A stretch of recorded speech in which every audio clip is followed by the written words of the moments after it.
श्योपुर की विजयपुर सीट में हुए उपचुनाव की चर्चा करेंगे, जहां बीजेपी प्रत्याशी और वन मंत्री रामनिवास रावत की करारी हार हो गई है। और जैसे ही परिणाम आए, एक के बाद एक प्रतिक्रियाएं भी सामने आने लगी। तो आप सपा प्रमुख ने भी रिएक्शन दिया और साथ ही तमाम विपक्षी दल इस पर अपना रिएक्शन दे रहे हैं, सरकार को घेर रहे हैं। देख लीजिए रिपोर्ट में कितना सियासी पारा हाई है।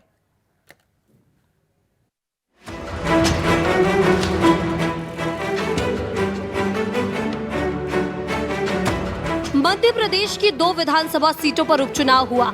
श्योपुर की विजयपुर विधानसभा सीट में कांग्रेस के मुकेश मल्होत्रा ने परचम लहराया है और प्रदेश सरकार में मंत्री रामनिवास रावत को पटखनी दे दी। लेकिन बीजेपी की विजयपुर में हुई हार ने सियासी पारे को पूरी तरीके से गरमा दिया है।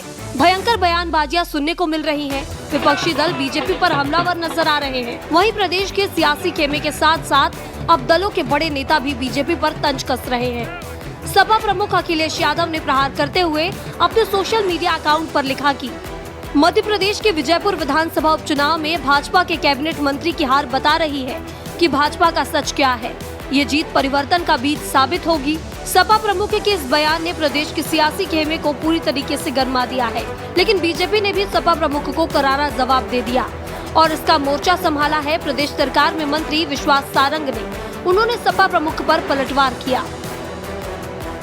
उत्तर प्रदेश में जो बुरी तरह आ रहे हैं उस पर अखिलेश जी नहीं बोलेंगे, जो सिमट गई सपा।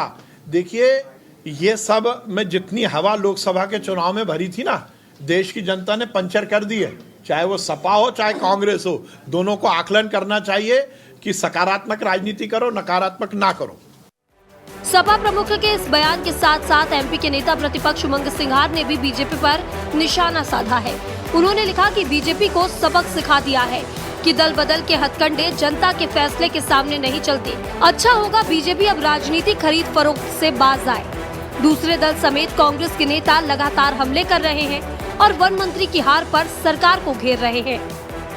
हर चीज़, हर संभव प्रयास कर लिया चुनाव जीतने का।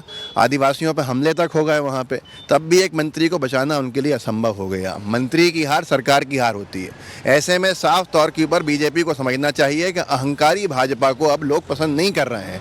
और बुधनी में भी बीजेपी हारते हारते जीती है। ये भी कोई जीत नहीं है जहाँ एक बड़ा मार्जिन था उसका 10% आके रह गया।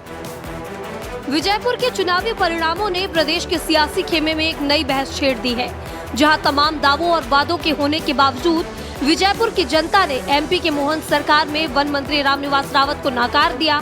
वहीं रामनिवास रावत 2024 के लोकसभा चुनाव के समय कांग्रेस से बीजेपी में शामिल हुए थे और लोकसभा चुनाव में बीजेपी की प्रचंड जीत का हिस्सा बने थे। ऐसे में उनका उपचुनाव हारना किसी अचंभे से कम नहीं, साथ ही उनके समर्थकों के लिए किसी सदमे से भी कम नहीं। मैं पूरे विजयपुर विधानसभा क्षेत्र की जनता को अपनी ओर से बहुत बहुत धन्यवाद देता हूँ। उनका प्यार और सहयोग स्नेह मुझे मिलता रहा है और मिलता रहेगा। परिस्थितियाँ हैं जो भी, मैं हार को पूरी तरह से स्वीकार करते हुए, और इसको मैं, जनता ने भले ही मुझे नकार दिया हो, लेकिन मैं जनता के बीच में रहूँगा, जनता के सुख दुख में साथ रहूँगा। विजयपुर की जनता ने रामनिवास रावत को बतौर मंत्री होने के बावजूद एक्सेप्ट नहीं किया है, जिसका ठीक रहा रामनिवास रावत पार्टी के सीनियर नेताओं पर फोड़ रहे हैं। लेकिन पार्टी रामनिवास रावत की करारी हार को जनता का मत बता रही है। बीजेपी की माने तो चुनाव में हार जीत का दौर चलता रहता है। 20 सालों से भारतीय जनता पार्टी को जनता का आशीर्वाद मिल रहा है। लोकसभा में 29 की 29 सीटें हम जीते। कुछ स्थानीय कारणों की वजह से विजयपुर में परिणाम हमारी अपेक्षा के अनुरूप नहीं आया, लेकिन हम उस पर भी पूरी तरह से एनालिसिस कर रहे हैं और भविष्य में जब भी आम चुनाव होगा विजयपुर में भी हमें जीत मिलेगी और जनता का आशीर्वाद लगातार भाजपा को मिलता रहेगा। एक तरफ जहां वन मंत्री की हार ने सियासी बखेड़ा खड़ा कर दिया है, वहीं दूसरी ओर विजयपुर विधानसभा उपचुनाव में जीतने के बाद कांग्रेस प्रत्याशी मुकेश मल्होत्रा ने विधायक बनने की खुशियां मनाई।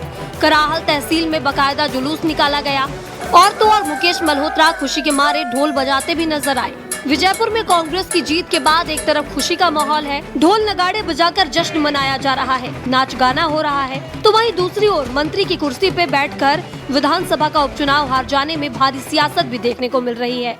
ब्यूरो रिपोर्ट, विस्तार न्यूज।